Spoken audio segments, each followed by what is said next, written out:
Klatch. Today we are going to be doing something fun for summer. Today we're going to be making a barbecue themed wreath, and we are going to be making it all from scratch. It's going to look like a barbecue grill. For this project we're going to use stuff from the dollar store and from the craft store or the hardware store. You can get these 3/16 inch dowel rods at the hardware store or the craft store. Wire wreaths that I got at the dollar store at Dollar Tree. And I'm going to start feeding these through. And it's going to be a pretty tight fit, which is good. Okay, that's right through the middle. And I want it to go from this end to this end. Using my Dremel rotary tool, I'm going to just zip this off right here.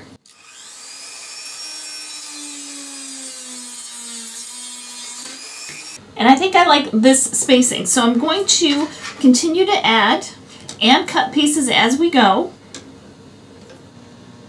To get these to stay in place, you can use a glue. That would be fine, but I want it to be really durable, so I'm going to use this product called Easy Sculpt. It's an epoxy modeling clay that is supposed to cure really hard. And I believe that it hardens, if I'm not mistaken, I believe it hardens white. Looks like this, but I'll have links to it down in the description. And we're going to do the same thing as we've done with the jewelry clay. Looks very, very similar. We're going to mix equal parts of both. Then you want to just mix it together until it's one uniform color. Then all I'm going to do is I'm going to start in the middle, and I'm going to take the clay on the wood and around the metal and stick it to itself. And I'm going to try to smooth it, and so it almost looks like a weld joint maybe once we get everything painted. That's what I'm shooting for. I think this worked out pretty darn well for what I'm trying to do. This stuff seems like it's in there sturdy. It's like rock solid. So I think this stuff will hold up. So even if it gets hot outside or whatever, this stuff shouldn't pop off or anything.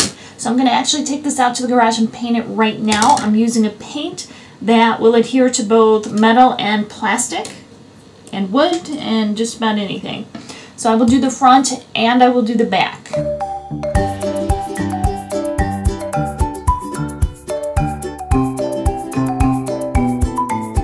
So now we have to make some hamburgers and hot dogs because you can't have a grill with nothing on it. So I found these wood discs. They came in a package of 4.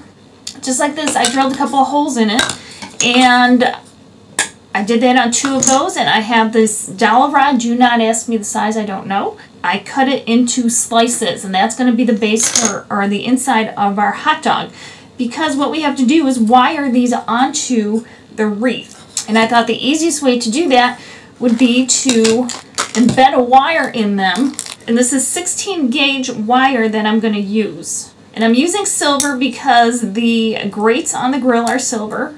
But if you have another color on hand, use it. You probably won't see it. So we're going to do that. Feed it right through. And if you guys have been with me for a while, you may have seen the hamburger coaster that I made. We're going to do something pretty similar. Obviously, we didn't have this insert inside of it because we didn't need it. All right, press that down. We want that about as flat as we can get it. All right, then we're going to snip it. And we'll do the same on this one. And then here's our hot dogs, and we need to put some wire around those as well. I didn't drill any holes because it should be fine. Because once it's all baked into the clay, there shouldn't be any movement at all. So I'm just going to wrap it around a couple times. Give it a twist. Now we get to work with our clay. And I'm going to do the hamburgers first. And I have brown clay for that, just regular brown clay. This happens to be named Cowboy, and, well, looks pretty meaty to me. So I need to condition this, and all that means is you're kind of just squishing it and everything, warming it up in your hands so that you can work with it and get it into the shape that you want for our hamburger. Okay, now you can roll this flat if you wanted to, but I don't think we really need to because I want texture in it because it's a hamburger. Okay, I'm going to press that down in here and start folding this stuff up and over. I like the impressions from my fingers that I'm getting. I'm not going to have to change that too much because it looks like a hamburger. If you watched the hamburger coaster video, you saw me do this. I scraped some chalk into a cup and I have a brush. And now I'm going to make little marks on here because obviously if we're grilling a burger, we're going to have those little char marks.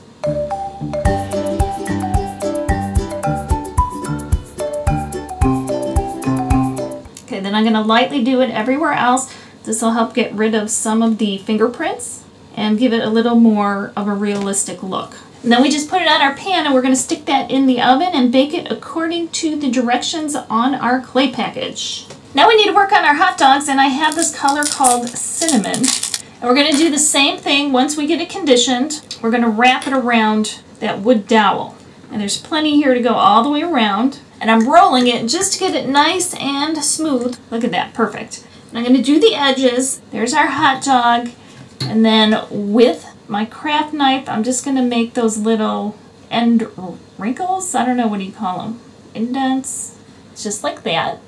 I'll do that on both sides. Now we're going to do the same thing again. We're going to take our chalk and we're going to make little char lines.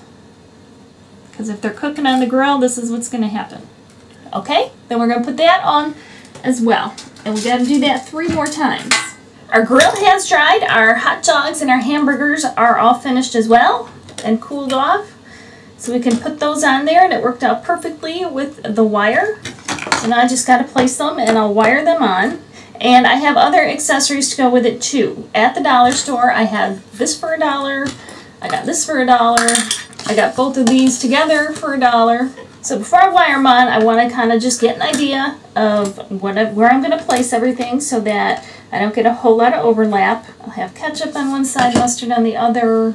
It's time to finish our wreath, and I have the ketchup and mustard bottles, and what I'm going to do is take my Dremel tool and I'm just going to drill a couple of holes in here. And then I'm going to take some wire, feed it through, give it a little snip, and I'm going to use the wire and I'm going to wire them all into place. And I have this super thin wire. Do not ask me what it's from. I have no idea why I have it. That's perfect for this. It'll be a little less noticeable than something thicker. And I'm kind of just going to crisscross over and under. And you can snip off the excess. I'm going to do the same with the spatula up top. Here's the wreath all finished. It'll look great like on a white door or a solid colored door. You can have it on the door hanging all summer for the 4th of July. You could add some flags or maybe a festive 4th of July ribbon. Otherwise, it's just a fun wreath to have. Nobody else is going to have one like it. If you found one of these grates from a grill, like at a garage sale, recycle it. You can skip the step of actually making it yourself. So be sure to let me know what you think in the comments below. I thought it was kind of fun and kind of different, and I think it's probably going to be a one of a kind. So thank you guys so much for watching and for being here every week. And if you are new here, remember to subscribe so you don't miss a thing. Be sure to pick up my ebook, 75 Ways to Unleash Your Creativity. And I'll have a link to that down in the description below.